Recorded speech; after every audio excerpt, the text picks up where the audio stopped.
ಫ್ಯಾಮಿಲಿಯ ಬಹಳಷ್ಟು ಜನ ಮೆಂಬರ್ಸ್ ಇವತ್ತು ಅಂದರೆ ನಮಗೆ ಸಿಕ್ಕಿಲ್ದನೇ ಇರೋ ಕಾರಣ, ಹಾಜರಾತಿ ಕಮ್ಮಿ ಇರೋ ಕಾರಣ ಅವರ ಬಗ್ಗೆನೂ ಕೂಡ ಕೇಳಿ ತಿಳ್ಕೊಳ್ಳೋ ಆಸಕ್ತಿ ಇರ್ತಕ್ಕಂಥದ್ದು.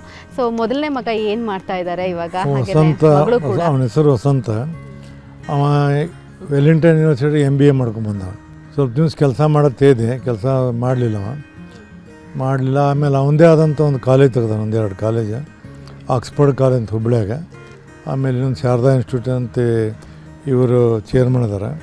ಆ ಕಾಲೇಜ್ಗಳು ನೋಡ್ತಾರೆ ಎಲ್ಲ, ಸ್ವಲ್ಪ ಮನೆ ಗಿಣಿ ಎಲ್ಲ ಕಡೆ ನೋಡ್ತಿರ್ತಾರೆ. ಅವ್ನು ತನ್ನ ಇದ್ರಾಗ ಬೀಜಿ ಇರ್ತಾನೆ ಕಾಲೇಜಾಗ. ಮಗಳು ಏನು ಮಾಡ್ತಾ ಇದ್ದಾರೆ? ಆಕಿ MD ಮಾಡಿ, ಆಕಿ ಡರ್ಮೆಟಾಲಜಿ ಮಾಡಿದ್ಲು. MBBS ಬೆಳಗಾವ್ದಾಗ ಮಾಡಿದ್ಲು, MD ದಾವಣಗೆರೆ ಮಾಡಿದ್ಲು.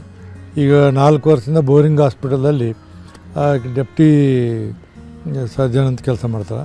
ಸೊ ಮಗ ಇನ್ಸ್ಟಿಟ್ಯೂಟ್ ಮಾಡ್ತಿದ್ದಾನೆ ಅಂತ ಅಂದಾಗ ನೆನಪಾಯಿತು.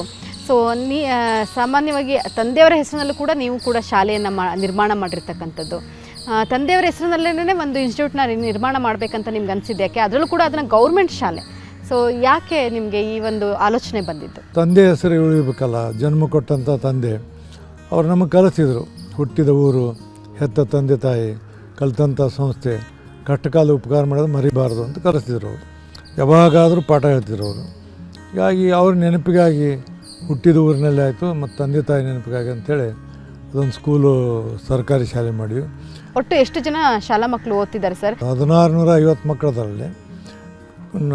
KG to PGವರೆಗೆ ಇದೆ. ಮತ್ತು women's college, first aid college ಹೆಣ್ಣುಮಕ್ಕಳಿಗೆ, PUCವರೆಗೆ ಇದೆ, ಪ್ರೈಮರಿಯಿಂದ PUCವರೆಗೆ. ಒಟ್ಟಾರೆ ಅದೊಂದು ಏನಂದ್ರೆ ಆ ಉತ್ತರ ಕನ್ನಡದ ಒಂದು ಮಾದರಿಯಾದಂಥ ಒಂದು ಸಂಸ್ಥೆ ಆಗಿದೆ. ತಂದೆಯವರ ನೆನಪಿಗೋಸ್ಕರ ಆ ಒಂದು ಮಾದರಿ ಶಾಲೆಯನ್ನು ನಿರ್ಮಿಸಿದ್ರಿ.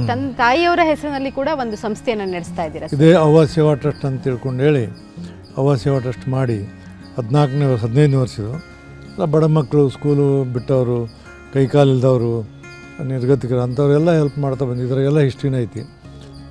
ಪ್ರತಿ ವರ್ಷ ಯಾರ್ಯಾರಿಗೆ ನಾವು ಕರೆದು ಸತ್ಕಾರ ಮಾಡ್ತೀವಿ. ಅವರಿಗೆಲ್ಲ ಮಕ್ಕಳಿಗೆ ಒಂದು ಚಲೋ ಅವ್ರಿಗೆ ಎಜುಕೇಷನ್ ಕೊಡುವಂಥ ಕೆಲಸ ಮಾಡ್ತೀವಿ.